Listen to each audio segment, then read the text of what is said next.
不是春闱吗？就不能各凭本事吗？这不仅仅是名字，更是人情世故。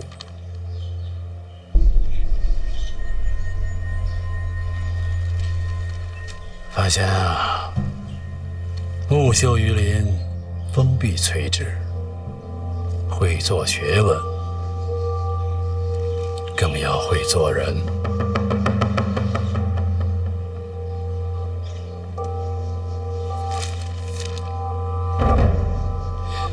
慢慢就习惯了。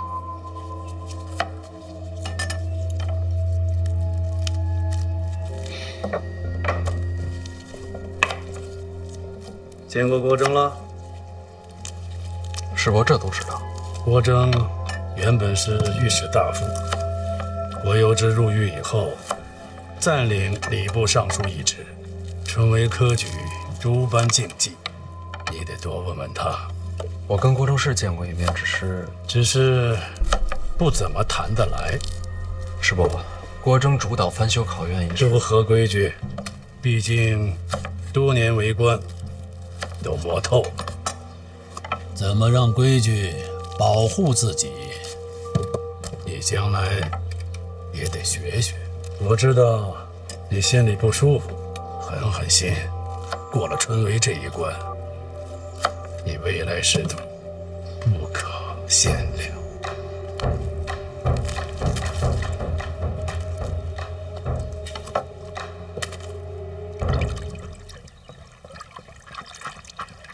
太子去见他了，坐着。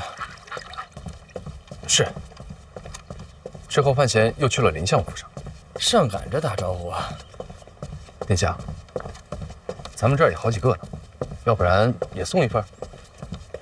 今年不了，这可都是对您效忠的学子了。今年凭运气，这坑都挖好了，咱们可不能自个儿往里跳。哎，你说，今年春闱，范闲会按照往年的规矩行事吗？多年的约定俗成，谁还能坏了规矩啊？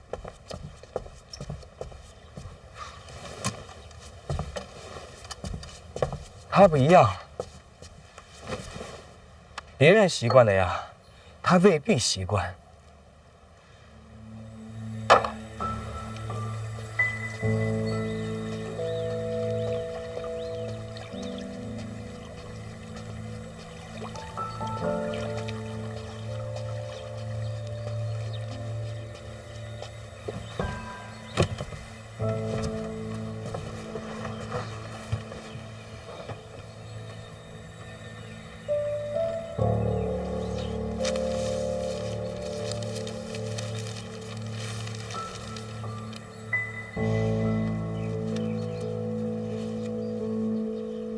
老王，在呢。刚听说春闱舞弊这事儿的时候，我还真动了心思，要把陈科击毙一扫而空，还天下学子一个清白公正。大人是忧国忧民呐。可才这么一会儿，太子和林相就把名单递到我手上了。我能怎么办呢？要跟老二斗，离不开太子的支持。林相就更不用说了，春闱之后和婉儿成婚，这就是一家人。他们给的我不想接，但不能不接。大人是情非得已呀。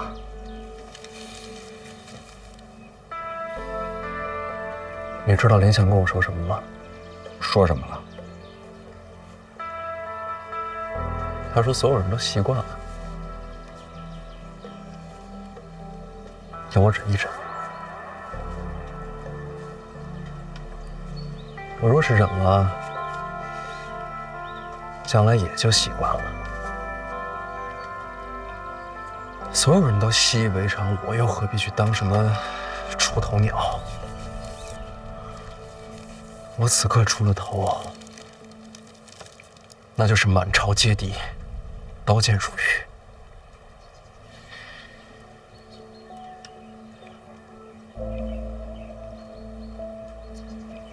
不我就忍了。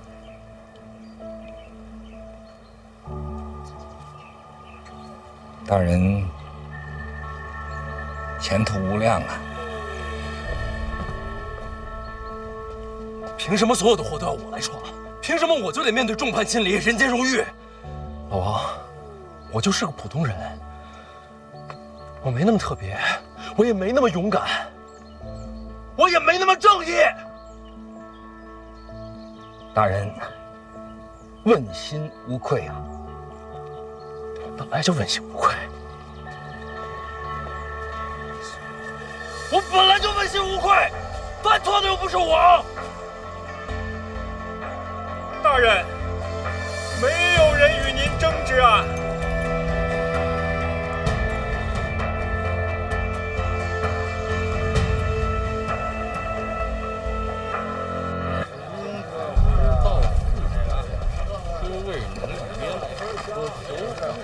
大人，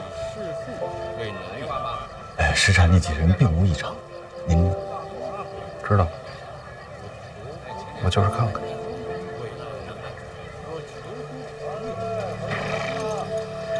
大人自己去。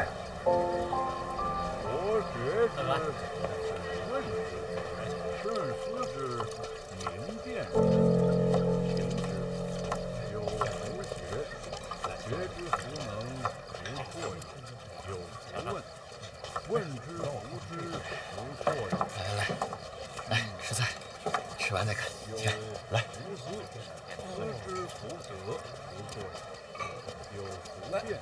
杨兄，你是范兄？是。杨兄怎么不上桌？这是自家带的，不好意思占店家位子。这是借书下饭吗？怎么不在屋里读书啊？范兄，这屋内烛火是要收钱的，这儿不用。杨兄有些拮据。范兄说话太委婉了，就是穷。小二，哎，来份烧鸡，来盆牛肉，来壶酒。客官您不上桌吗？上什么桌啊？就这儿挺好。哎，好。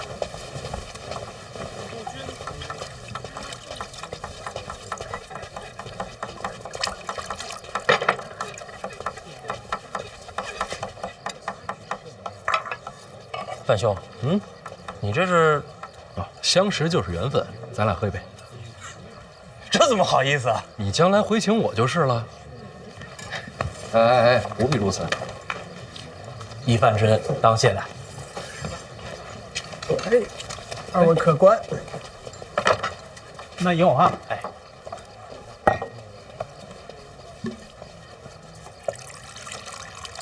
客官，您的菜齐了，慢用啊！范兄见笑了，这太久没吃肉，实在是忍不住。常有的事儿。那我自便。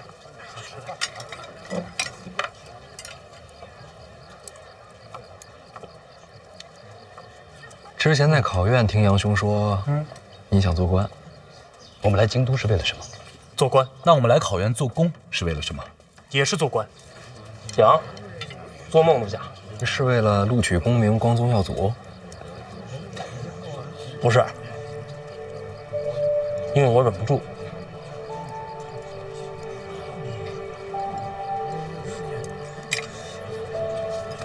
范兄，这科举不公，百官舞弊，外面恶殍遍野，这边是朝堂党争，这天下谁人不知？可是呢，还是一片寂静。这侯兄让我忍，可我想，如果这世间不公我也能忍，这圣贤书不就成了废纸一堆？所以范兄，这世上总要有人赚个头破血流。你看，如果我要是金榜题名，这血是不是溅得高些？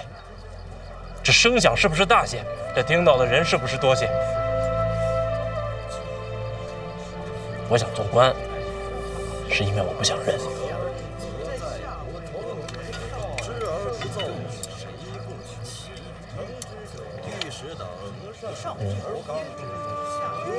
杨兄这做官的愿景，可是条思路。死路一条。可是范兄，我这人读书读傻了，认死理儿。见笑啊！杨兄，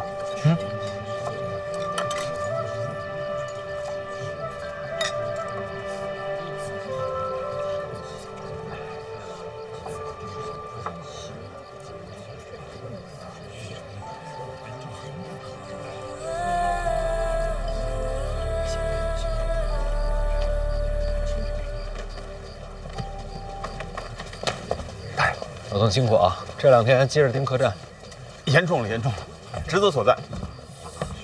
走，咱们走，回府啊！去监察院。这会儿咱去监察院呢？又想看碑文了？我说什么？想记住谁说。我又听见了。不是，这叫什么？这就叫思虑洞达啊，志如渊海。哎，大人真神人也！哈哈，走了。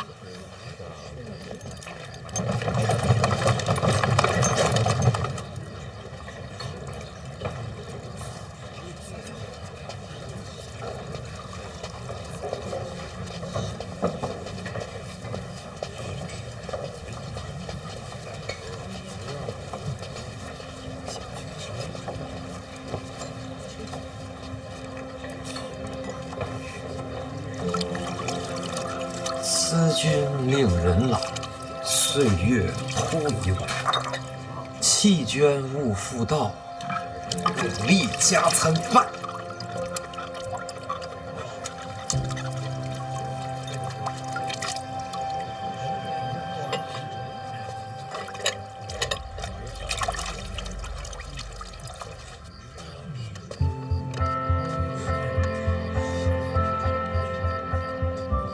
胡明超路是由你来监督吧？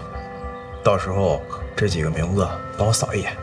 这不仅仅是名字，更是人情世故。在这个名册上，都将会沦为废稿。如果我要是金榜题名，这血是不是溅得高些？这声响是不是大些？这听到的人是不是多些？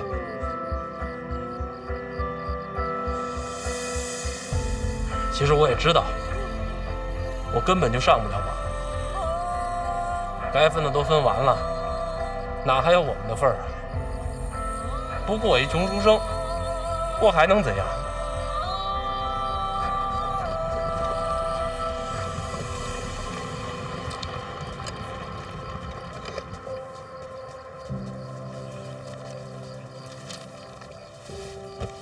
范闲，你看啊。千里万里奔赴京都，春闱对于他们来说，不光是一次考试，兄台，你看，更像是一种希望。我最喜欢这几句。让开，光了。舍不得烛光钱，但还是想有光。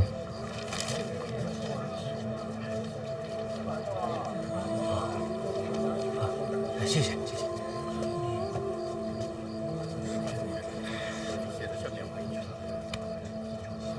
我娘她活着的时候，想要彻底改变这个世界。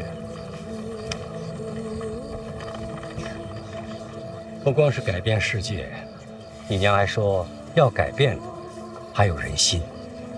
那个时候，她就像一颗耀眼的流星，又像是熊熊燃烧的火焰，让庆国人看到了不一样的光。可她还是死了。但是那道光留下了痕迹，许多人都因为它而改变了。我有时候常常想，以我娘的本事，她当年选择换一条路，也会活得很好。可她还是燃烧一切，留下碑文。可如今，已经没多少人记得了。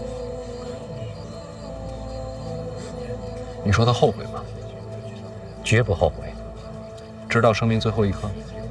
生命的最后一刻我没有见到，但是我相信叶青梅绝不后悔。她不怕吗？他只怕自己的光燃烧的不够强烈。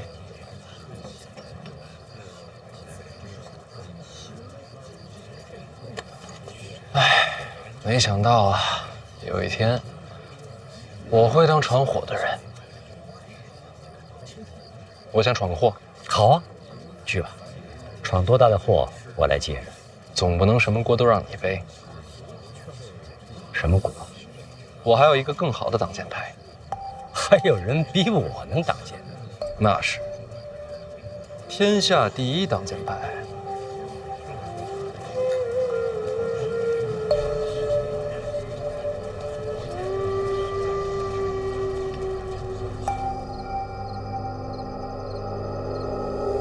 范闲让你传话给朕，哼，老奴也觉着匪夷所思。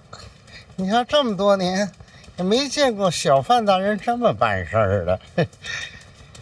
传什么话？他恳请陛下传令唤他入宫。传。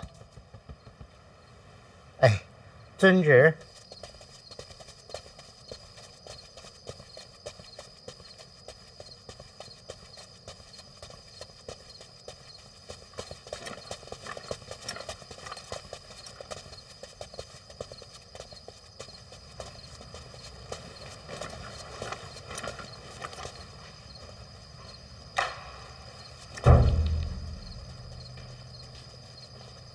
范闲，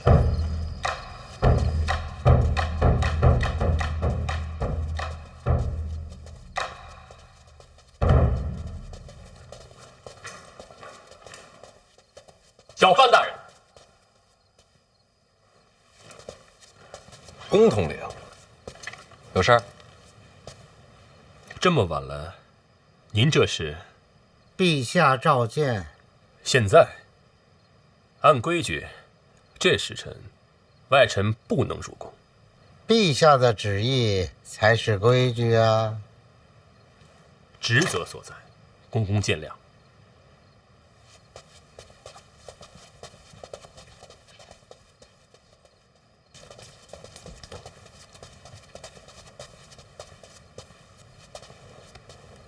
陛下，范闲到了。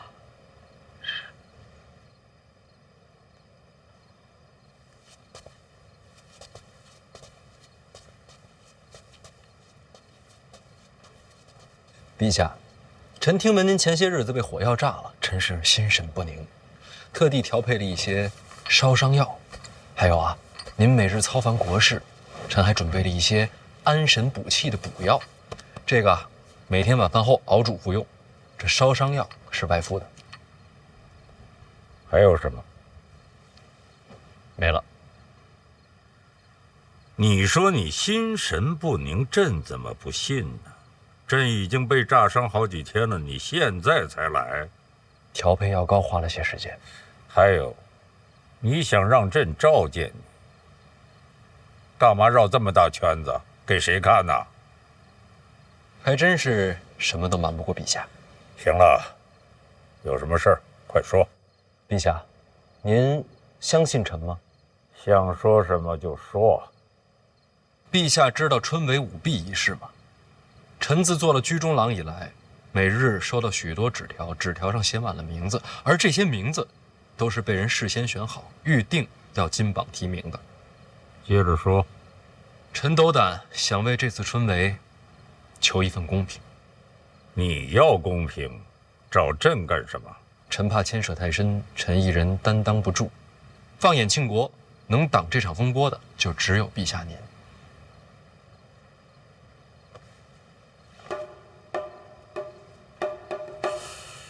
你是想让朕当挡箭牌？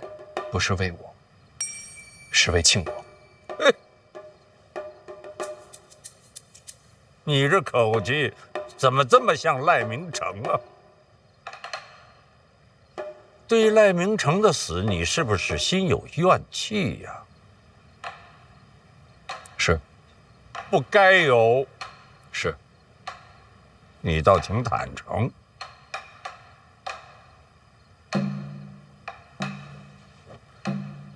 冲你这份直率，这剑朕给你挡了。谢陛下，那臣先告退了。哎，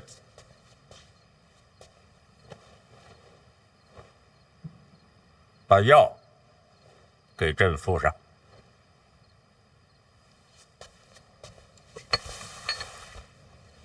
陛下召范闲入宫，这时辰，若非大事，绝不会深夜召见。没看错，宫典亲眼所见，他也觉得非同寻常，第一时间将消息传过来。那知不知道说了些什么？宫典说，连侯公公都出来了，里面说了什么，在无第3个人知道。连侯公公都出来了。可以了，让宫典到此为止，不要再继续往下问。他的身份至关重要，不到万不得已，不要再向我传讯。是，就是不知道陛下到底和范闲说了些什么。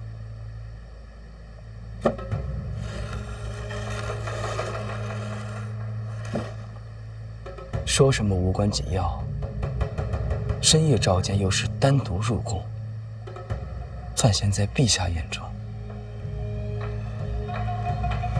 过于看重了。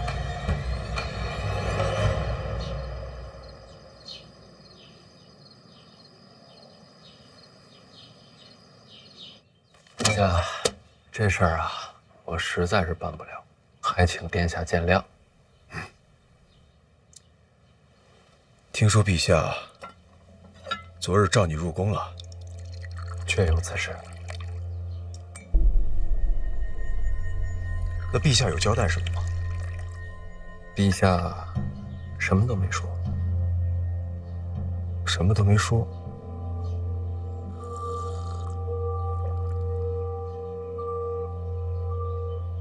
那我也什么都没问。殿下，这次春闱啊，还是各凭本事吧。本该如此。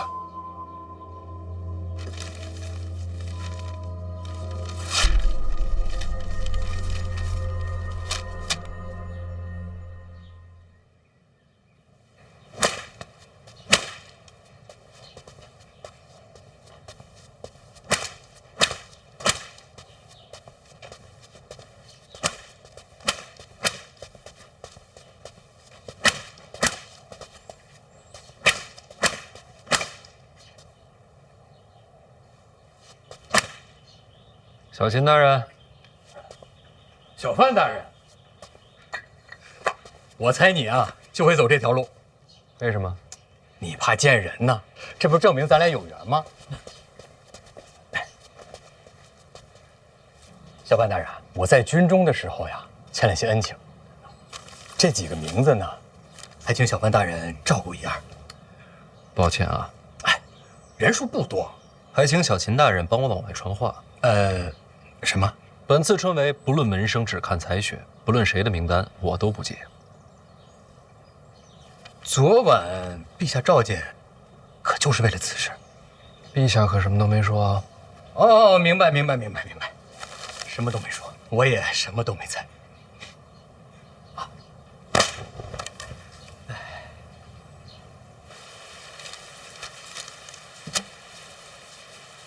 师伯，实在是不好意思啊，春闱这事儿啊，还得按规矩来。为什么要这么做？我也是情非得已啊。我知道陛下昨晚召你入宫，这会儿所有人都会认为是陛下让你如此行事。我了解陛下，以他的行事手段，要么动如雷霆，扫清一切诸般弊端；要么草蛇灰线，伏没千里，哪怕水到渠成，也不会让人看透心中所想，绝不会像这样半夜急召，最后还不痛不痒。这不是陛下的手段，是你借陛下遮风挡雨。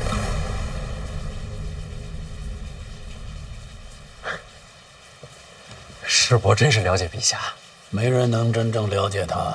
经过历代君王，如今这一位最能看透。哎，世伯过谦了。别转话题，问你呢，为什么要这么做？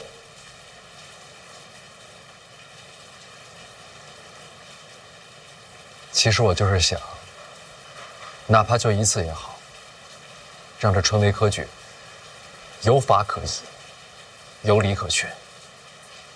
京都百官都盯着春闱呢，难道你就不怕？怕呀，这不拿陛下顶多了吗？我不就看穿了吗？我若说穿，你当如何自处？是我可是自己人啊，总得留条活路吧。我凭什么饶你？就凭婉儿非我不嫁呀。没了你，大不了婉儿再找一个。师伯说的对，师伯消消气。真不明白是命数还是劫数。婉儿怎么就能看中你？我也挺优秀的。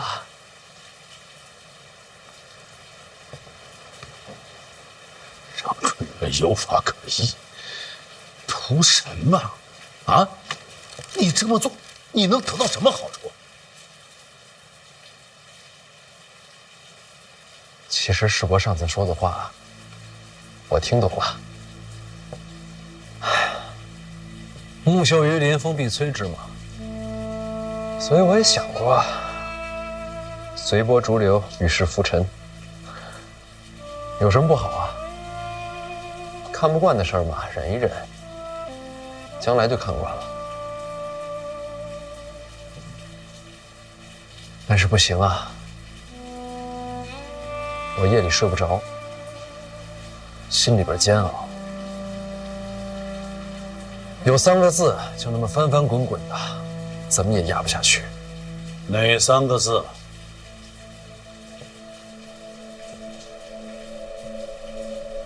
不公平啊！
那是4个字。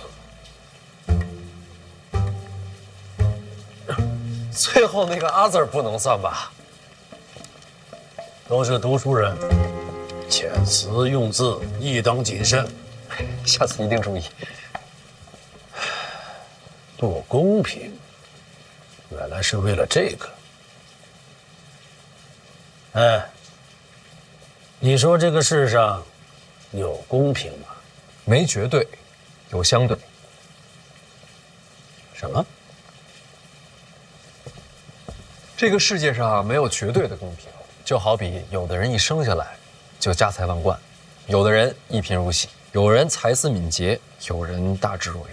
而春闱的意义就在于给了所有人一个相对公平、改变命运的机会。要是连这唯一的一次机会都不再公平，这世间该有多荒唐！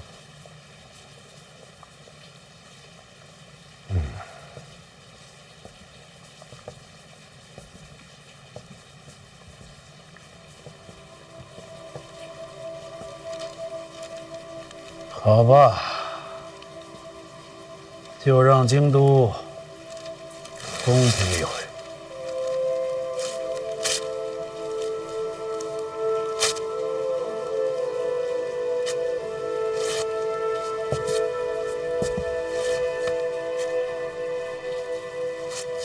你再去见一次礼部尚书郭正，我都安排好了。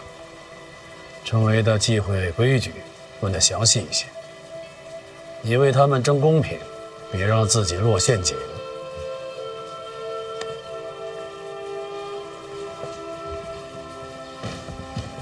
范闲，如果这个世间就这么荒唐，又该如何是好呢？不用回答，问你自己。去吧。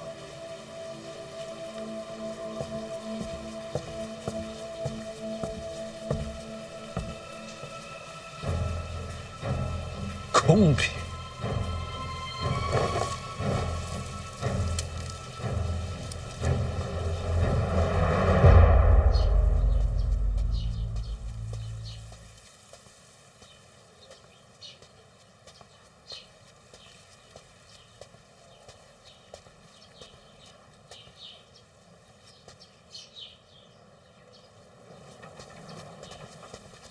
小范大人，郭大人，又见面了。一直在等候小范大人。哎呀，这个郭尚书所知规矩甚多，我这次来找您呢，主要是想请教一下春闱相关的规矩。林相都提点过了，千万别说请教。小范大人那么聪慧，其实都可以自己参透的，我不过是锦上添花。早就准备好了。小范大人能者多劳，春闱之日，事务不少啊。开考之前要稽查举子之责，春闱3日要在场内监察巡视，春闱后还要监督胡明抄录。春闱科举是本朝第一大事，规矩忌讳多不胜数，光说不过来，就都写下来了。一应细则尽在其中。小范大人只要费心看一看，可保春闱当日再无疏漏。如此厚恩，何以为谢？哎，小范大人，啥？过来啊，去那边。这柱子啊，那直。郭大人，哦，孙大人，春闱在即，忙啊，忙。离忙。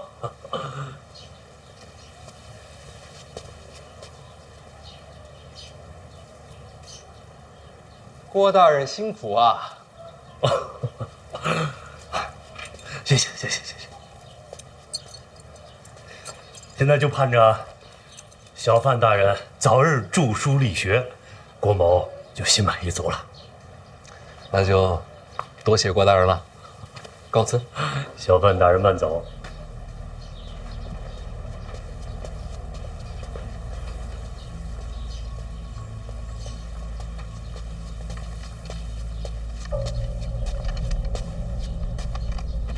怎样？你在后面没听到？范闲身手不俗，小心起见，我可不敢靠近你细品。可惜了，你没有看到小范大人感激涕零的样子，我那会儿都有点于心不忍了。你给他那册子都写了什么呀？春闱上的各种规矩细节，该写的我都写了，绝不能在文字上故意犯错。这是对的。范闲为人啊，谨慎得很。不过，像春闱这种大事，多多少少都有一些不该写的规矩。既然不该写，那就自然要留白了。还要请谢大人转告殿下，有我在，春闱上定让小范大人犯下禁忌，大罪不敢说，要让天下学子对其敬而远之。郭大人就不怕得罪林相？怕是怕，只不过郭某的那些把柄没在林相手上啊。殿下说了，那都是往年的废旧账册。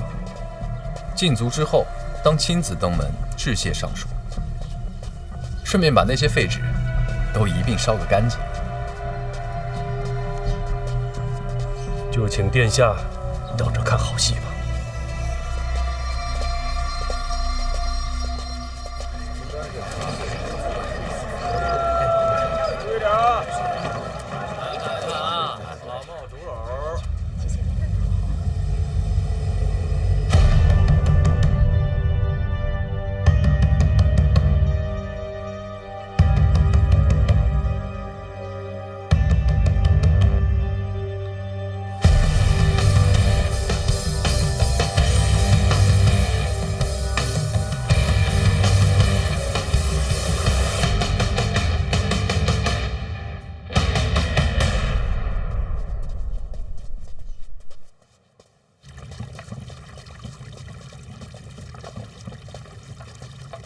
人到了，在屋里呢，都安排好了，没人看见吧？躲开了府里所有的人，您放心，没人看见。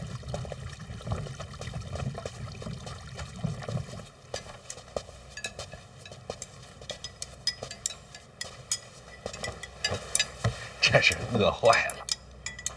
回来了。哎，回来了。哎，这一趟从北齐回来呀，可以说是历尽了千辛万苦。幸好我跟老郭绝代双骄，不管是什么排除万难，各施巧计，这才虎口脱险，重返京都。你俩现在关系不错呀。英雄惜英雄。哎，少爷，您看您这都荣归故里了，我得请您吃个饭，接个风，咱俩商量商量吃什么。哎，我请你啊！哎喂，我请你，我请你吃，我请。来吧，上啊，咱中气别这么做。怎么样的？我请。我的潜伏日记。辛苦你了。他说你叫我来是为了救我爹性命。是这样，春闱将至，我有监督职责。这跟我有什么关系啊？春闱有许多禁忌，我不太清楚。我也不清楚。但你爹曾是礼部尚书。你想要我爹帮你，所以让你回来，看见你，你爹才能放心。哎呀，这么早就开始计划应对春闱了？其实老二提出让我监督春闱之时，我就已经在准备应对之策。现在看来，时机刚好。你们啊，一个比个心黑，是心细。行了，说吧，你打算怎么救我爹？我来安排。过几日先转入监察院大牢。那还能救得出来吗？我是监察院提司，你觉得呢？不过有一点啊，你爹结党的罪名并非是无限，我可以保他性命，但是再想做官，是不可能了。我知道，能保住性命就已经很不错了。我同我爹讲，让他把知道的春闱的诸多事宜跟你讲清楚。这是什么？现任礼部尚书亲手写的册子，春闱的诸多禁忌都在里面。但你不需要我爹了。恰恰相反，这册子就得你爹来看。你是怕这本书里写的有陷阱啊？小心为上，有没有陷阱，令尊来判断。行，那走吧，去救我爹。哎，不急这一会儿。司者，这一路舟车劳顿，你们俩都辛苦了，先休息几天，注意别被别人看见啊。那是自然，十分小心。那我就放心了。来吧，首先欢迎二位回家。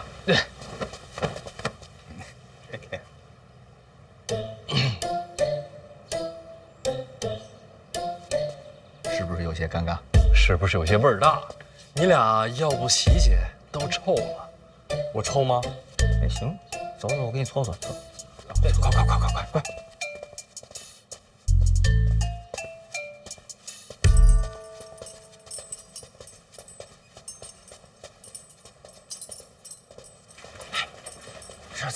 的守卫啊？这不废话吗？这是刑部大牢，这儿你也管得着啊？这点手段还是有的。那你既然这么有手段，你别光想着给他送吃的，今天把他救出来得了。你别急啊，等转到监察院就好办了，就1、2天的事儿。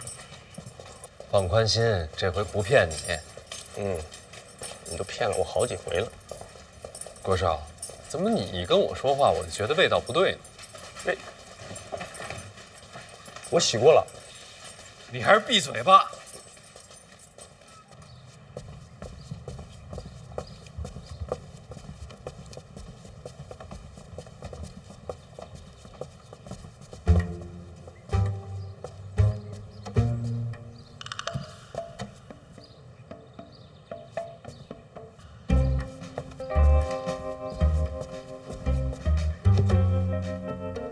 儿子，娘又来看你了。又要了一个。你可得多吃点好吃的呀。你想娘了没呀？要照顾好自己。娘，哲儿回来了。你怎么白天就来了？白天不行吗？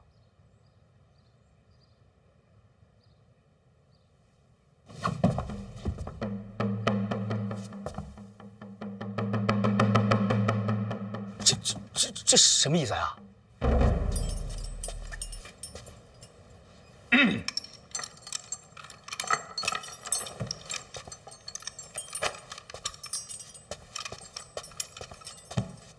范闲，怎么，老夫命数当绝了？我都不知道我自己在你们心目中到底是什么一个形象。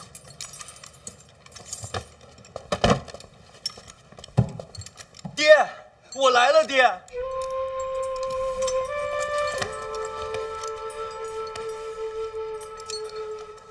你终于还是落网了。什么终于啊？从你说要审死范大人，我就知道你迟早会有今天的。哎呀，老夫感谢范大人，还给犬子留了条性命。爹，行刺都已经过去了，我现在在他麾下做事。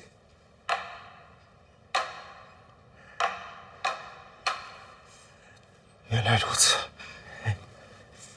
犬子才识浅薄，范大人能不计前嫌，给他一个机会，真可谓宽宏大量。要不你俩这边聊？啊，好。爹，我很有用的。这些时日，我一直潜伏在北齐都城。你去北齐都城干什么？掌管一众暗探，主持密报，收集。真的？真的呀，爹！我潜伏至今，毫无破绽。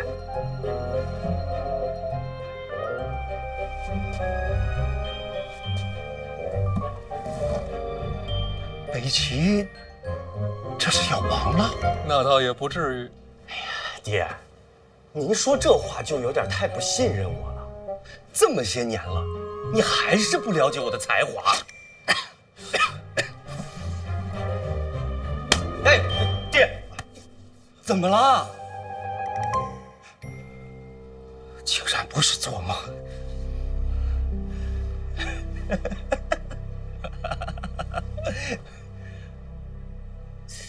我这也是精神不济，大白天的就睡着了。不过也好，又能在梦里见到你，娘心里还是欢喜的。娘，您没做梦，我真回来了。他们可别这会儿叫醒我。娘，真不是梦。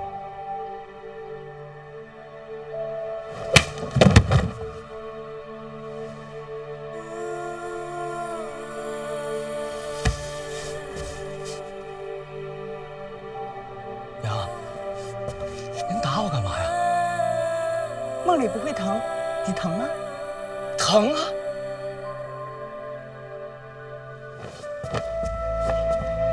儿子，你真回来了，太好了！不是，那您做梦那大胃不管用啊！哎，别，娘，真疼！您别哭了。回来就好，我给你做好吃的。不用了，不能让他们知道我这回是偷跑回来的。原来长公主和二殿下才是同盟，这真是没想到。爹，二皇子跟范闲不对付，这次春闱是要给他下套。你帮帮他，他答应了，事成之后立刻放你出去。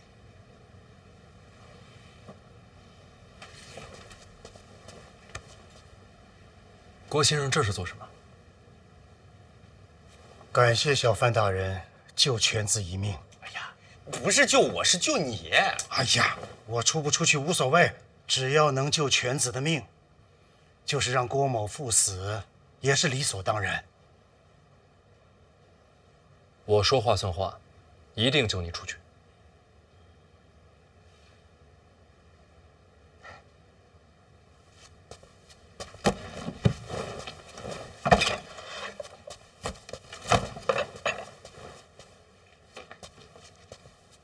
方才听闻小范大人说，郭征送了你本册子，可否让老夫过过眼啊？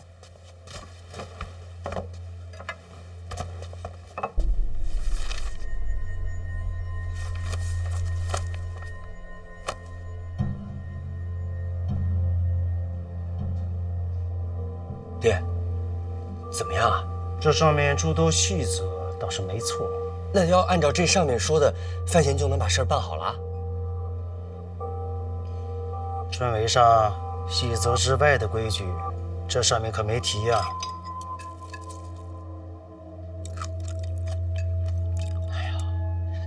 那他们就是要害你。这个郭征到底是谁的麾下呀？从往日看，并无投效之处。藏得深。哎呀，爹，那就别管他了，你快点把这个规矩跟小范大人说一说。事成之后，他还要救你出去呢。规矩不急，老夫问一句，这次春闱，小范大人有多少门生啊？我哪有什么门生啊？一个都没有。我年纪轻，也做不了做事。与考生无来往，这是好事，省了很多麻烦。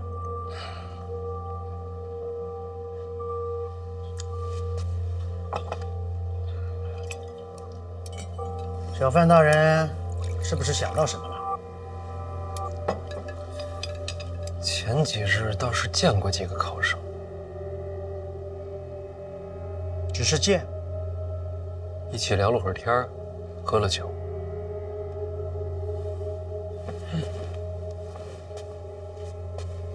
那就是门生了。可他们并不知道我的身份啊。那不重要，在其他人眼里，那些考生已经算在你门下了。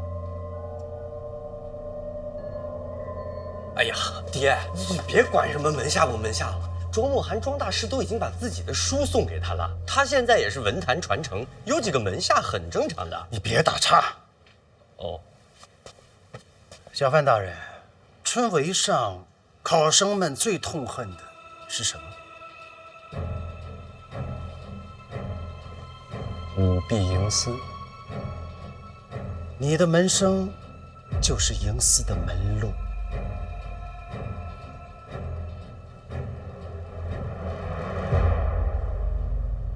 可是范闲他又没打算舞弊营私，我们有什么好担心的？有些事他自己不想做，会有人帮他做。为什么要帮他呀？你是怎么在北齐潜伏下来的？爹，我朝春闱跟北齐又有什么关系啊？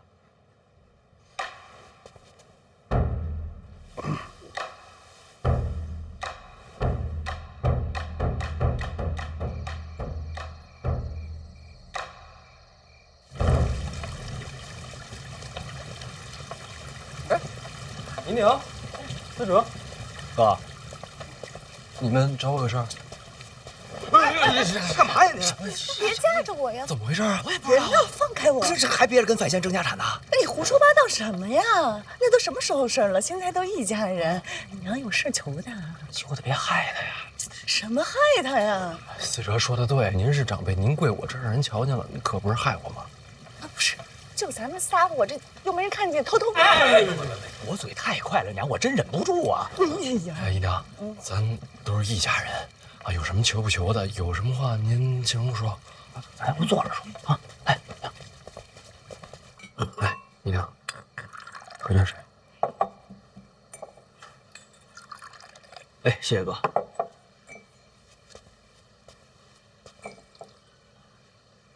怎么说呢？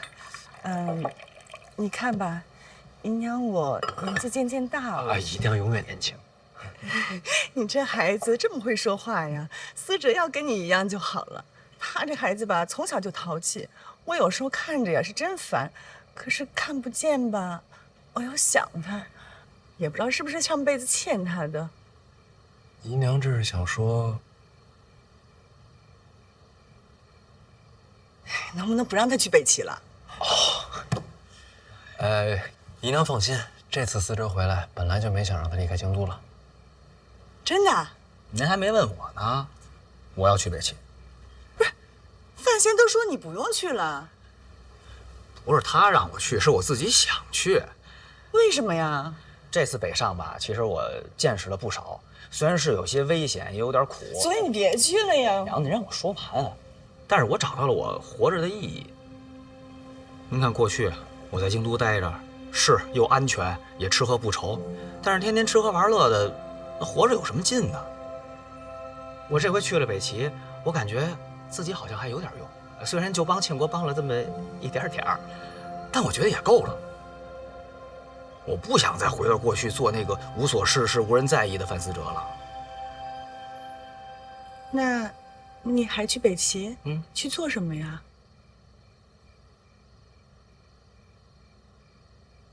我过来跟你说，哥，我听说你接管内库之后要和北齐通商，有这回事？这主理人想好了吗？还没想呢，我帮你想好了。为什么想走这条路啊？我是庆国人啊，这不是为庆国出自己的一份力吗？还有吗？也想给我个人争取一点点小利，我想挣点小钱。那我问你啊，为什么我选你啊？那你干嘛不选我呀？打虎亲兄弟呀，咱俩这关系交给别人你放心。反正交给你，我是放心。关键看姨娘答不答应。啊！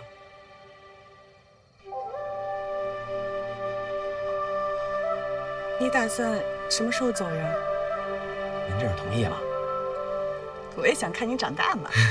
行，那我收拾收拾，我明天一早我就走。哎，不急这一会儿，春闱之后是我跟你嫂子大婚，怎么着你也凑完这个热闹再走。行行行，那感情好。那春闱什么时候？完了，好紧张啊！昨晚都没怎么睡着，这鼾声比炮仗都响，是我一宿没怎么睡着才对啊。侯兄，我现在好像达到一种境界。你看我在家时，这书背得挺好，走了一半忘了一半，到了这儿全忘了。清醒一点呀，要考试了。段嘉林呢？啊，他说他去买面饼了，让咱们先走。哎，慢点。哎，真多呀！万里征流，同赴龙门。是啊，这条路的尽头就是天下所有读书人的希望啊！抱歉。来。侯兄，我觉得你睡得挺好的啊，还有劲儿喊呢。我这不是被起精神了吗？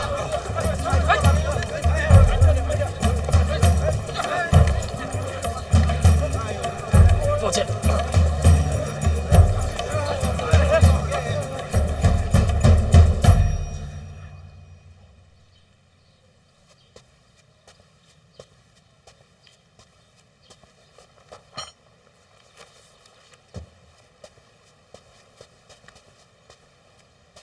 小范大人，郭尚书怎么出来了？时辰快到了，考生们就要进场，都不容易啊。一生苦读，就为了拼这3日。这3天内，考生不得离开考院，所以被褥、吃食你都带着了。平时辛苦啊！这东西带的多了，夹带小抄的机会也就多了。小范大人掌管入院稽查一职，这头一关是重中之重。郭某不太放心，想过来看看，怕你忙中出错。郭尚书这为人也是没得说。提携后辈，理所当然嘛。靠，你又在这画呢？时间来不及了嘛，这得抓紧纪念一下。你放心，我查过了，既不违律法，也不犯规矩。郭尚书真是守规矩，读书人嘛，总是有分寸的。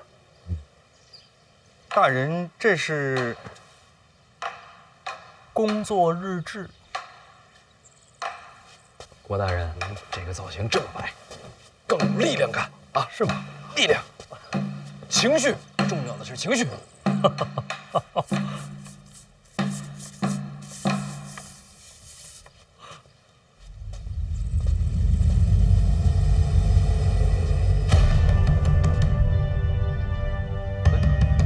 都这个时辰了，考生怎么还不来？小范大人有所不知啊，按照约定俗成的规矩，这个时候考生们都忙着过这个龙门桥呢。龙门桥？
来了。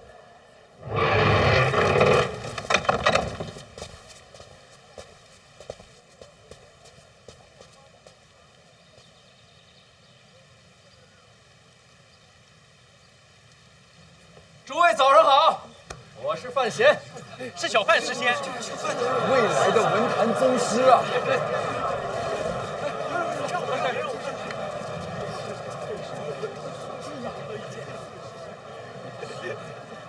今日是春闱的日子，范某在这里祝愿大家，拿着智慧库的金钥，带着万卷书的头脑，顶着自信的光环，踏着好运的滑板，一路扬帆起航，驶向春闱那成功的彼岸。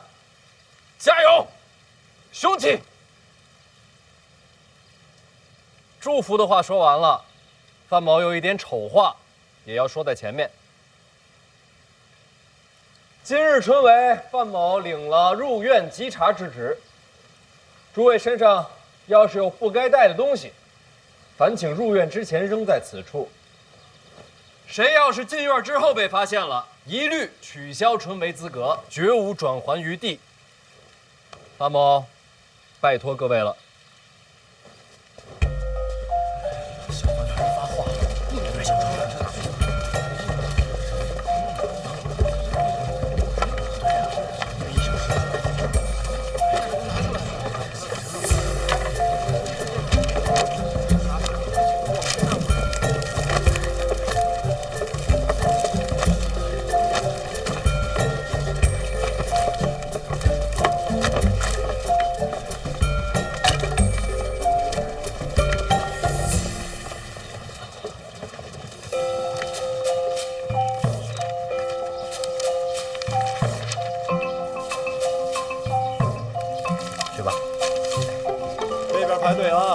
一个一个来，东西准备好，查验身份。好嘞。下一个。这边排队。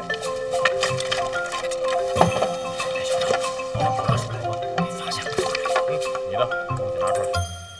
郭尚书怎么能一直站着呢？来搬把椅子。不用不用，换动作还得重新画。一个一个来。小范大人，你忙你的，我这看看就走。郭尚书辛苦。应该的。用心查，查仔细些。好，下一个。都来排队啊！一个一个。机场的嘉玲呢？在前面呢吧，丢不了。赶紧进吧。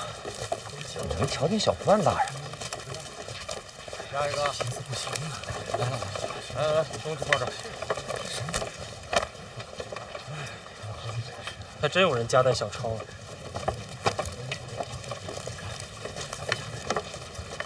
咱是不是来晚了？瞧不见小范大人了？进门就瞧见了。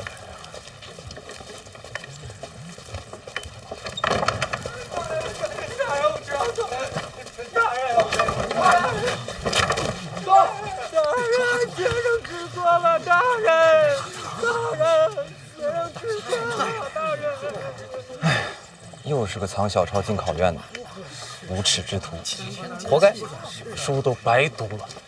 哎，就到我们了。听说小范大人会亲自稽查。哎，你说这诗仙，他得长什么样啊？再给我一次机会吧，大人，先让吃的过了。转过去。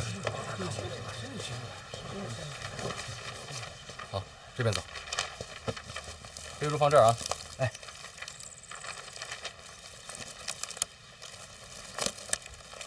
来，往前走。敢问兄台，那边坐着的那位是何人啊？你连范闲范大人都不认识？他就是范闲。哎，飞猪放这儿。转过去。我眼花了，这不是跟咱们聊天的那位公子吗？他竟是小范诗仙。哇，真是他！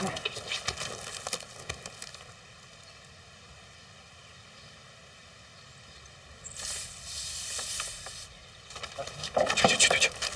下一个。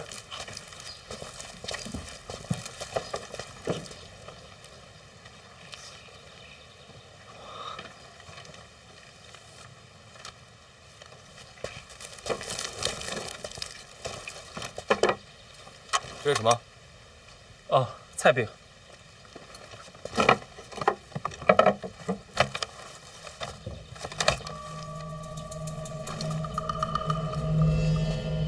大人，这里没有纸条。这里怎么可能？出去，走。我没带小抄。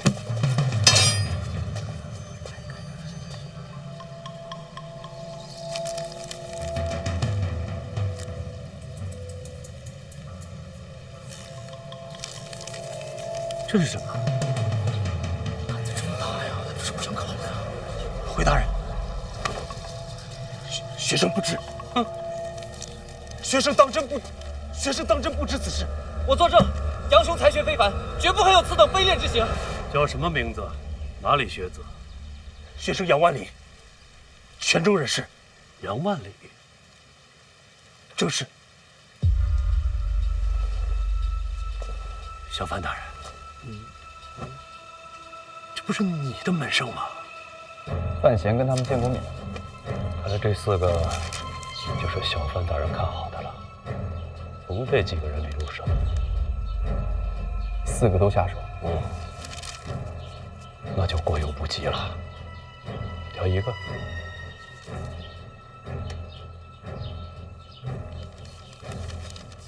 杨万里，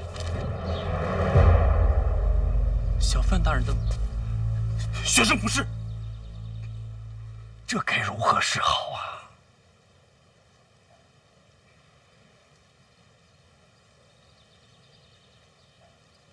我觉着吧，春梅应该干净，是得干净。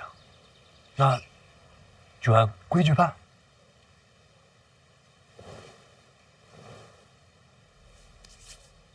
那就好。撤销泉州学子杨万里春闱资格，赶出考院，礼部记当，永不录用。不是我准备，不是我准备的，不是我准备的，不是我准备的。郭尚书恕罪。恕什么罪？回尚书，这东西是我方才偷偷塞进去的。这东西是你塞进去的？正是。为什么呀？在下从小读不进书，没前程可言，心里不平，就想坑个学生玩玩。什么叫玩玩？你想坑人？小人心也坏。那怎么又站出来了？我看那个学生有些可怜，突然良心发现了。这不是纯胡扯吗？回尚书，句句属实。此话谁能信？尚书，别生气啊！一把年纪了，再气坏身子。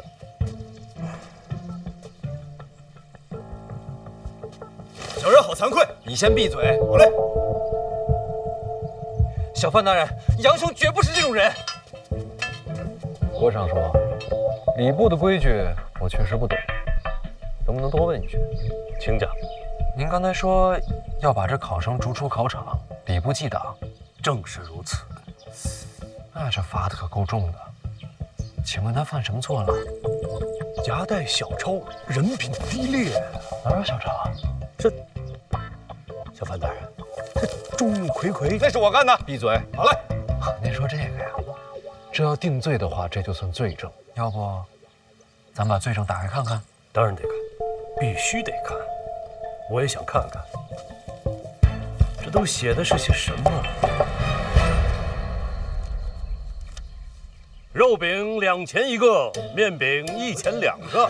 哎呀！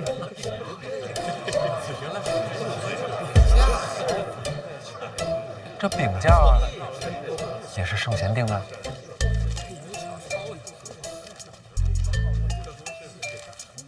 哟，这卖的还挺全乎，还有卤菜。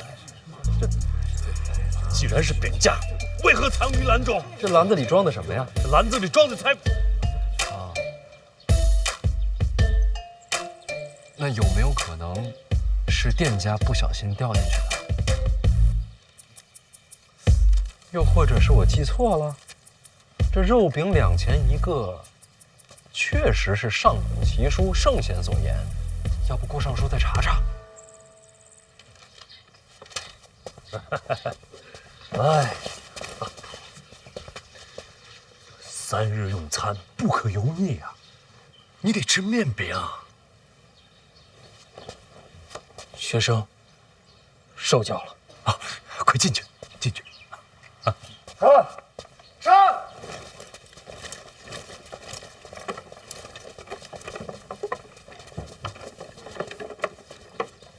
你又是怎么回事？回大人，我睡糊涂了。胡闹！春闱稽查何等大事，罚你1个月俸银。小人认罚。郭尚书觉得呢？小范大人，这边的事儿您多费心，我还得去考卷那边看看，累啊，闲不下来，闲不下来。郭尚书辛苦，郭尚书好走。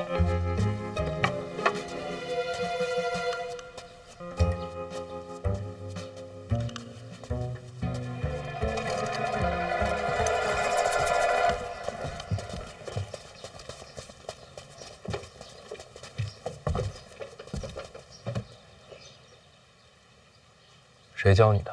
回大人，小人是林相麾下。林相的意思，春闱若有麻烦，小人替大人接了。你自己的命不要了，用兵一时。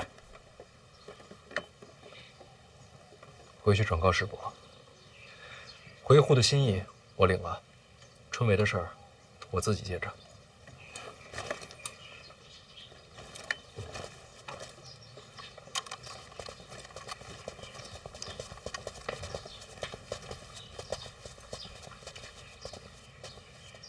大人，邓子岳一路上暗中护着几位学子，只有杨万里被塞了职。谁干的？谢必安，那就没错了。郭征是老二的人。我这不是被挤进去了吗？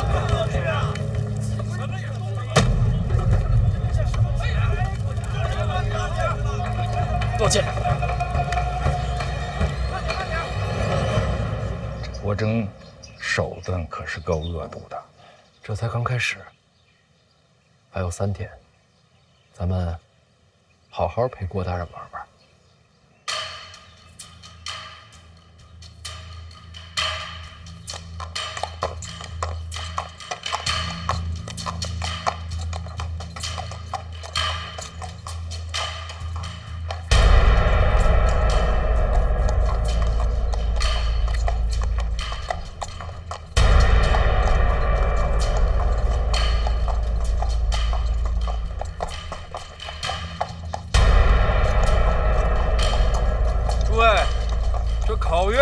考的不仅是你们的才学，也考你们的人品。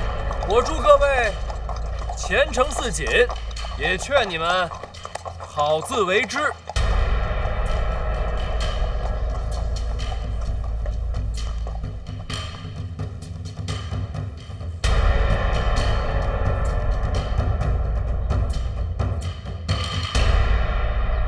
时辰到。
哎，程嘉林呢？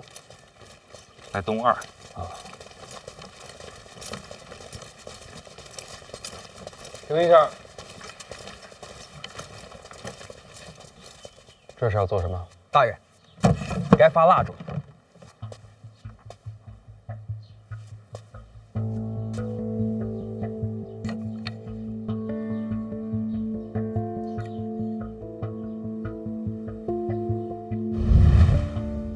小范大人如今声名玉隆，权势滔天，对你弄点小麻烦，影响不大。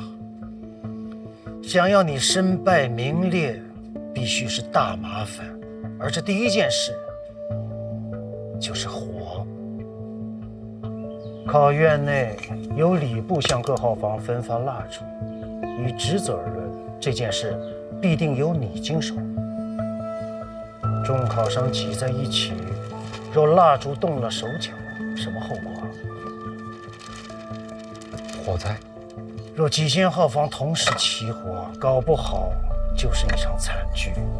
想要毁了你的前途，就得要这么大手笔。我有耳，先别发了。别发了。考院巡查防火一事是重中之重，而郭征在这册子里却轻描淡写一笔带过，我猜，这就是他给大人设的陷阱。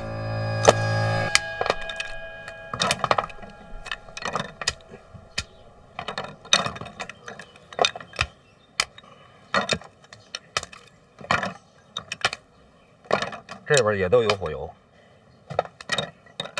哎，大人，这即使掺了火油的蜡烛，那点着了也不过就是冒几个火星子啊，燃几个小火苗，它也不至于引起什么大火呀。不对，那要是考生在休息没盯着火烛呢？哦，那倒是。你想想，这考生们用火烛是做什么？那自然是因为考场内昏暗，把这火烛凑近考卷，照亮考卷之用。对喽，所以这火不用大，把卷子烧了，不就事儿大了吗？哎呀，那可是天大的事儿啊！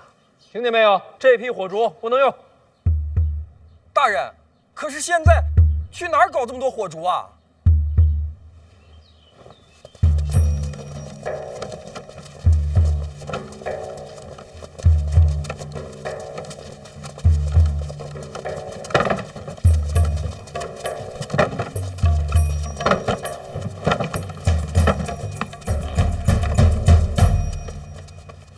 ？3日内，所用火烛皆由监察院提供。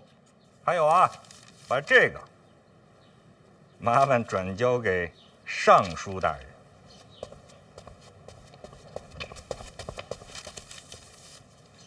辛苦了啊！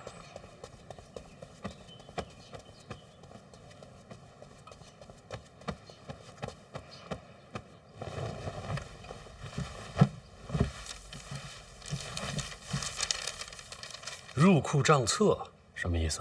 监察院的人说，我监察院为考生们提供火烛，此乃大善之事。但是呢，咱们在商不是在官要严官啊。最重要的事情呢是要守规矩。这春闱本是你礼部的差事啊，那这火烛之钱也应该由你礼部来承担。当然了，既然是大善之事嘛，这火烛之价钱呢，可以给你减上1成。什么叫在官严官？哪有这种词儿啊？再说这火烛，这监察院要插手了，咱们不是准备了吗？小范大人也有传话，国成说，这几日啊，范某心血来潮，掐指一算，您猜怎么着？火光之灾不吉利啊！我就想着把这些蜡烛全换了，用我监察院的，到时候再出什么问题都算到范某头上。当然了，您要是不愿意的话，咱就把这礼部的蜡烛检查一遍，但凡没事儿，咱就用回去。您说好不好呀？这掐指一算是有点胡闹了。再说了，人家都说血光之灾，哪有火光之灾这一说呀？大人，要不咱们就按照小范大人说的，自家蜡烛再查一遍。这小范大人也是忧心国事，本质是好的。那监察院的蜡烛用用也行。那还得再付一笔银钱呢。照付吧。哎，等等，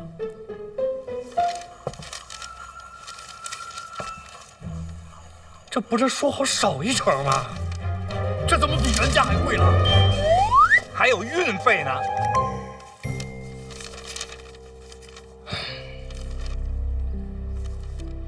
也不能耽误了考院学子不是？就照着办吧。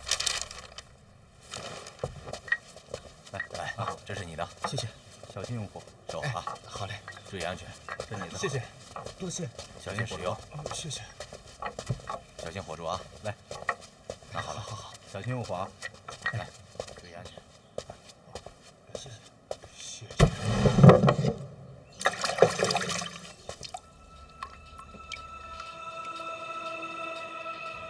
除火之外，还有个水。考院内的清水是为考生而备，既是饮用，也为防火。若是这水有问题，那全部的考生都逃不掉。大人，这水里有毒？那不至于，那就好。水放了很久，已经腐坏，绝对撑不过3天。按大人的吩咐，医术的水缸已经抬过来了，全换了。脚步倾斜啊！这次就别收运费了，都听大人的。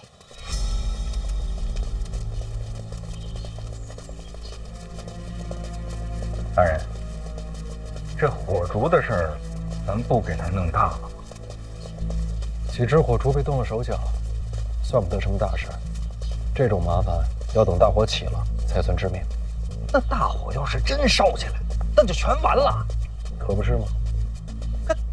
那他们就不考虑考虑啊，这些学子们的性命吗？你觉得呢？真奇了怪了，他们平时还有脸说什么父母官、父母官？我本来觉得自己心够狠了，没想到他们才是高山仰止。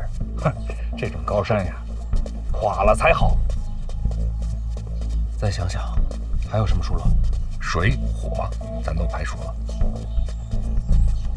衣食住行、吃喝拉撒，这吃喝呀，都是考生们自己带的，他们不可能一一去做手脚。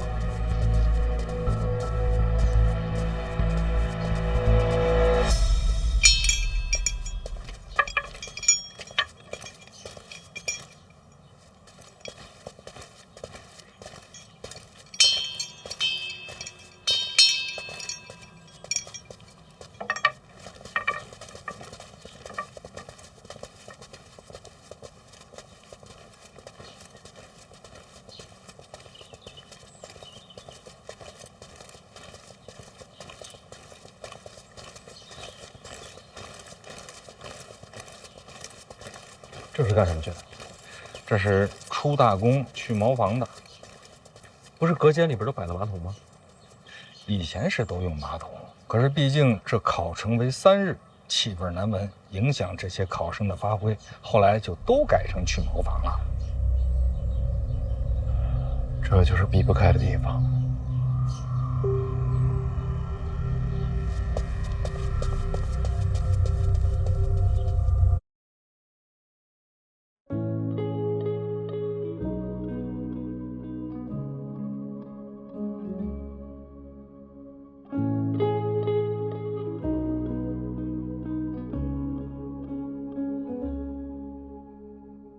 少年扬起脸庞，前往他的月亮。